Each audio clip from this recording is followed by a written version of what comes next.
بسم الله الرحمن الرحيم. الحمد لله رب العالمين، والصلاة والسلام على أشرف المرسلين سيدنا محمد صلى الله عليه وعلى آله وصحبه أجمعين.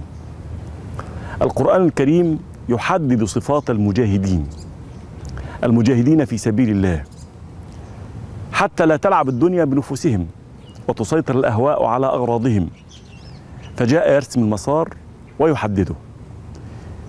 تحدثنا سابقا عن 3 صفات حين قال ربنا سبحانه وتعالى: يسألونك عن الأنفال قل الأنفال لله والرسول فاتقوا الله وأصلحوا ذات بينكم وأطيعوا الله ورسوله إن كنتم مؤمنين إنما المؤمنون الذين إذا ذكر الله وجلت قلوبهم وإذا تليت عليهم آياته زادتهم إيمانا وعلى ربهم يتوكلون الذين يقيمون الصلاة ومما رزقناهم ينفقون أولئك هم المؤمنون حقا لهم درجات عند ربهم ومغفرة ورزق كريم. 5 صفات. الصفة الأولى: وجل القلب عند ذكر الله عز وجل.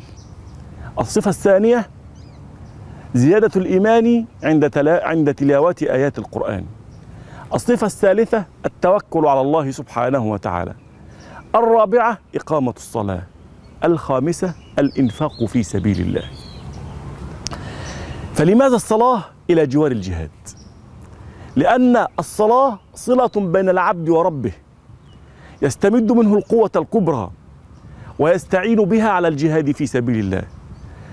والعبادة الوحيدة التي لا تسقط عن المسلم إلا بالموت هي الصلاة، فينبغي أن يكون العبد متصلا بربه على كل حال وفي كل ظرف، وما شرعت صلاة الخوف إلا لذلك.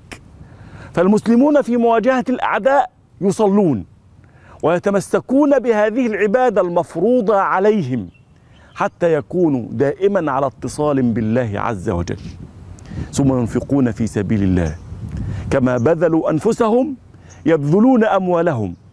ولا جهاد بغير مال، فالنفس والمال هما الدعامة الأساسية والعمود الفقري للجهاد في سبيل الله.